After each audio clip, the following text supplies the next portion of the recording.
Hi everyone, welcome back to my channel. I always try to be super positive and share with you guys how to improve your properties, how to make more profit. Today I'm gonna share something less exciting but super important, how to deal with bad guests, and how in my personal experience the only way to get rid of bad guests was to call the police.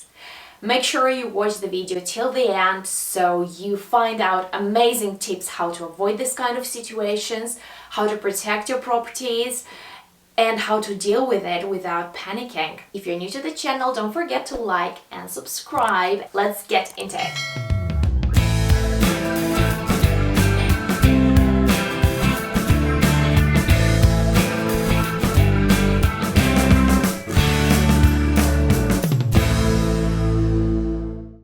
Hi, welcome back. This is Sylvia and I'm a property investor. I love renting properties for vacation rental like on Airbnb and VRBO.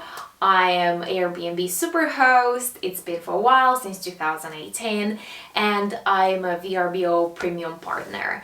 So if you guys need free consultancy or advice, don't forget to comment below, ask any questions regarding properties and rental and stuff like that, share your experience, and don't forget to like and subscribe this video because it's gonna be amazing. Even though it's a bit dramatic. We rented our property on Airbnb to a group of guests. Nothing that wasn't going as it usually goes. Just I noticed kind of a lack of communication, just a couple of lines and not much of kindness. Usually I'm very friendly with the guests and also I get friendly responses like, "Hey Sylvia, we got into the house, everything is going all right." Just a couple of lines and you know, okay, everybody's fine, they're safely, they're enjoying their holiday. People, there was lack of there was no "Hi Sylvia" or "Thanks for sharing your house," whatever. Like there was like, "Hey, where do I find, I don't know, the dishwasher," or where, just literally two lines and not even "hi" or "bye" or "thanks," which is a bit like you say, okay, they must be either too busy or just rude. But it wasn't like too alarming. Anyway, at the end of their stay, 24 hours before, I always send to the guest checkout instructions saying, "Hey, thanks for your stay, hope everything went smooth," and I send a bunch of instructions like what to do, where to leave the key and stuff like that. And usually what I get from the guests is like, "Hey, thanks, received." In this case, I didn't get any response. Okay. The thing is, on the next day, usually my guests, by my house rules, the guests should check out by 11 a.m. unless it was agreed in advance a different timing.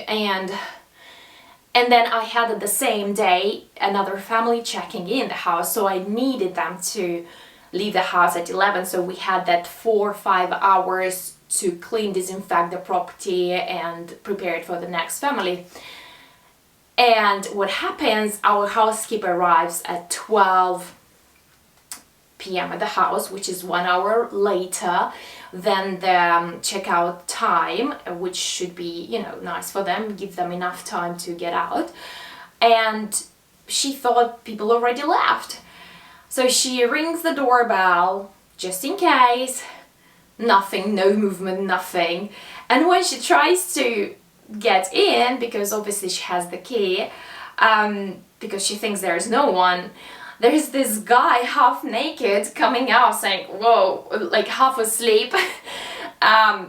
"Who are you? What are you doing here?" And she's like, "I'm the housekeeper. I need to start preparing the property for the next guest." I was like, "No, I'm not getting out. I'm not gonna leave." It's like, "Come later."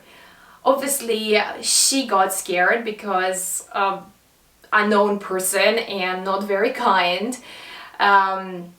So she calls me immediately. I check the security camera in front of the property and I see the communication between them.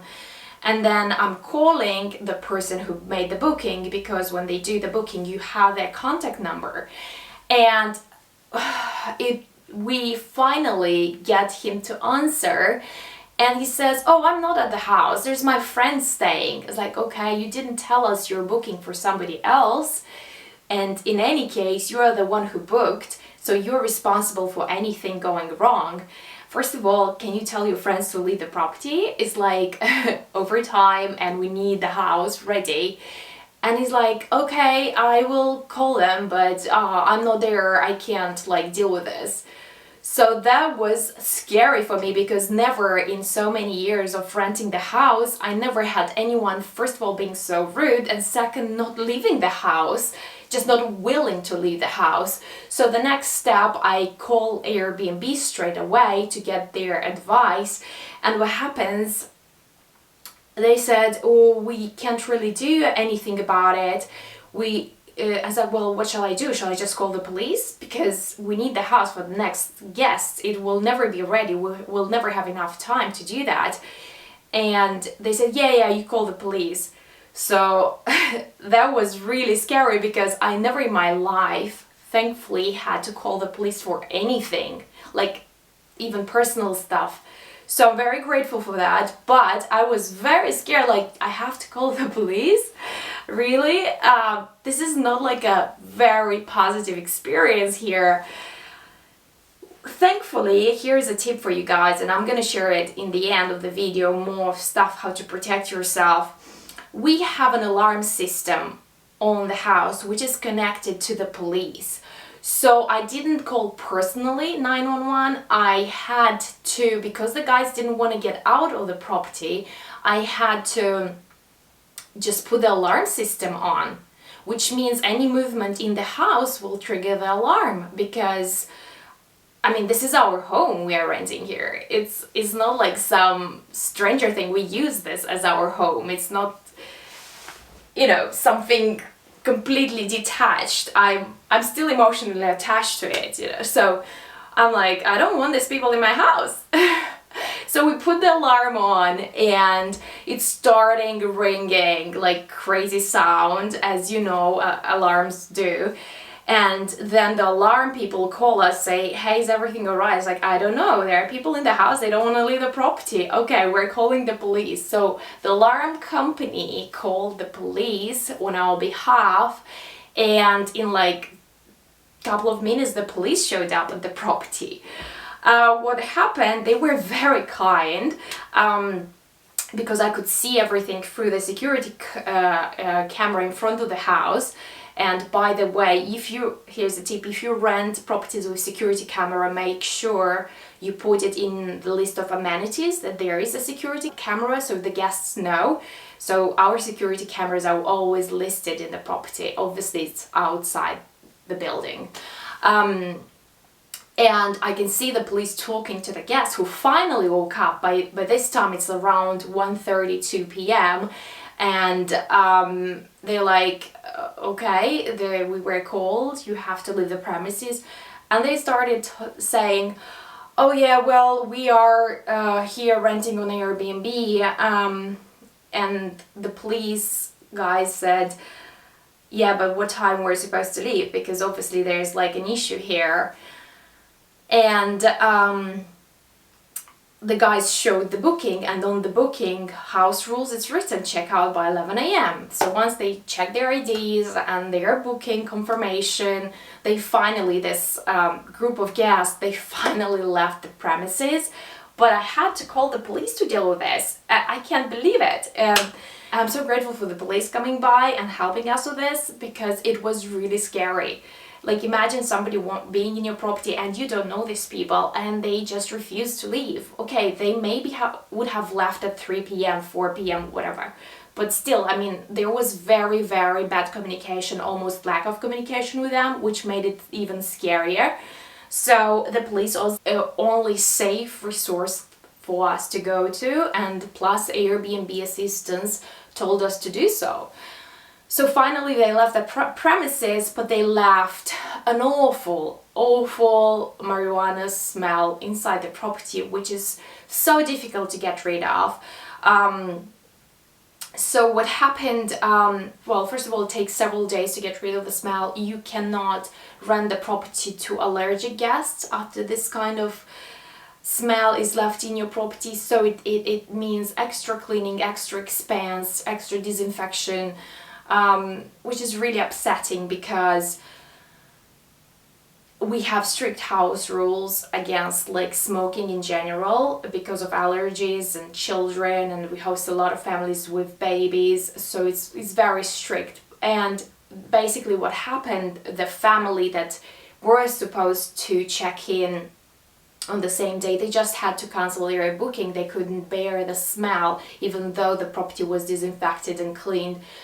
We needed a professional smell removal like company to get involved to get rid of that smell, and it's very time consuming.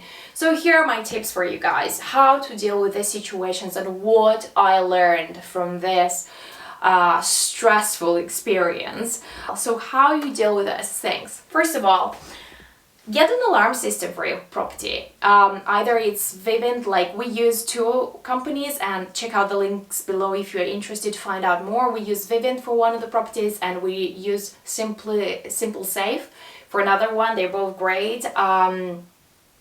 In this particular case, we had Vivint on, and it's just great service, and I've been using it for so many years.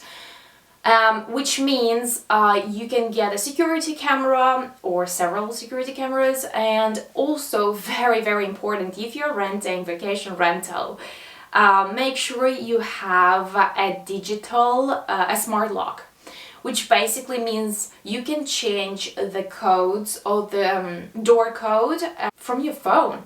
So first of all, it would be amazing to change the door code from guest to guest, so every family gets a different code. It's just for safety reasons.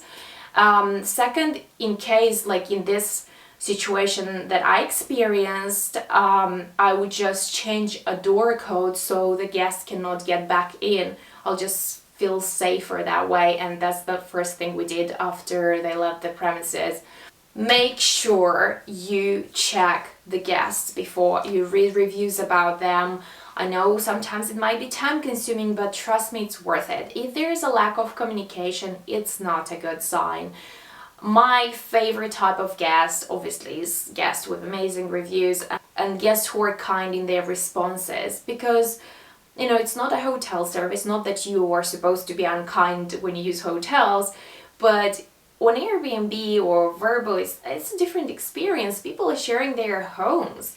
And when you're talking to a host, most of the times you're talking to the property owner, and yeah, you expect that, you know, that house to be extra comfy and have an amazing holiday, but it's also like very personal. So I appreciate when guests, you know, say thank you for sharing your house with us, and also we are trying to share, to make the best experience for our guests, like preparing the best in our house for them. Either if they have kids or they need something extra, we're happy to do that for them to make them comfortable. That's something I guess a normal hotel wouldn't do. So yeah, make sure you have a good communication, or if there is a lack of communication, you might consider even canceling those guests if they don't respond to your messages. Also make sure you check their phone number associated to the booking, if it's even answering, if it's a real phone number, because you do not want somebody who is like a fake identity to book your house, and then if there is any issues, you don't know who to call and who is responsible for the booking. Those things happen as well. This is a very important one, very important tip, and you might write it down and go, if you already rent on Airbnb, just go and change your house rules and add this one because it's extra important. So make sure you mention in your house rules that the guests have to leave by 11 a.m. Either it's 11 or 12, whatever you guys decide. And if they do not leave by checkout time, they will incur extra cost of that day. They will be paying an extra night, unless you guys agreed in advance a late checkout.